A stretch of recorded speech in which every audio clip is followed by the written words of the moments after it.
Welcome to another short devotional for Black Rock Baptist Church and also Morristown Baptist Church. This morning I want to ask, what do you have that God hasn't given to you? 1 Corinthians chapter 4, verse 7 is our focus verse this morning, and we want to talk about that statement. What do you have that God hasn't given to you? Trusting in God's goodness helps us when we face life struggles.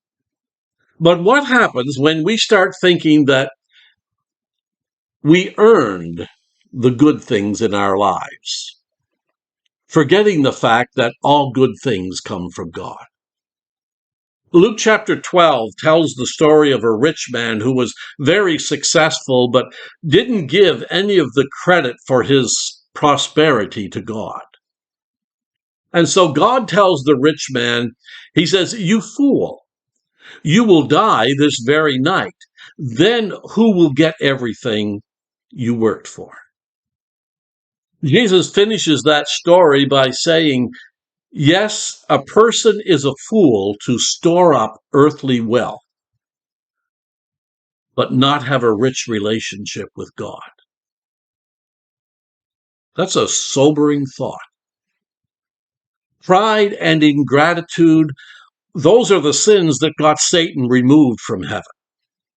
And it is the source of all sin.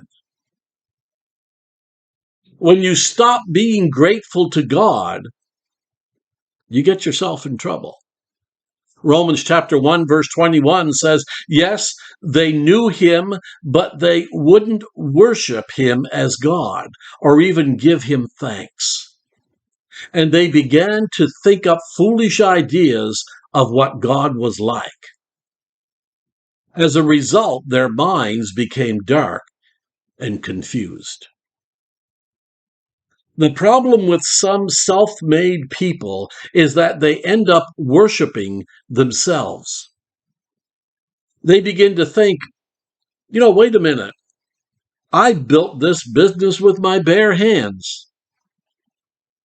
Well, who gave you those hands? They say, I thought up the business plan totally by myself. But who gave you the sharp mind? They claim, I worked for where I am today by the sweat of my brow. But who gave you the ability to work so hard? The Bible says it this way.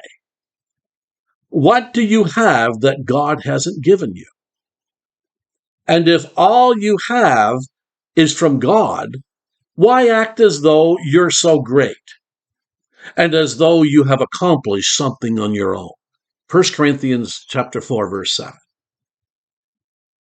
Everything you have in life, the ability to see, the ability to hear, to eat, your freedom, your thoughts, you owe it to God. You would not be able to take your next breath if it weren't for the goodness of God. Ingratitude is one of the roots of atheism. When you are ungrateful, you start dismissing or even denying what God has done. And that's just a short step from denying that God even exists. Yet the truth is, you can see the presence of God everywhere you look. Romans chapter 1, verse 20, forever since the world was created, people have seen the earth and the sky. Through everything God created, they can clearly see his invisible qualities, his eternal power and divine nature. So they have no excuse for not knowing God. If you start to doubt God's goodness, just take a step outside your door. Look around. You can see God's goodness everywhere throughout his creation. God bless Have a wonderful day, and until we meet again, let's continue to exchange prayers daily.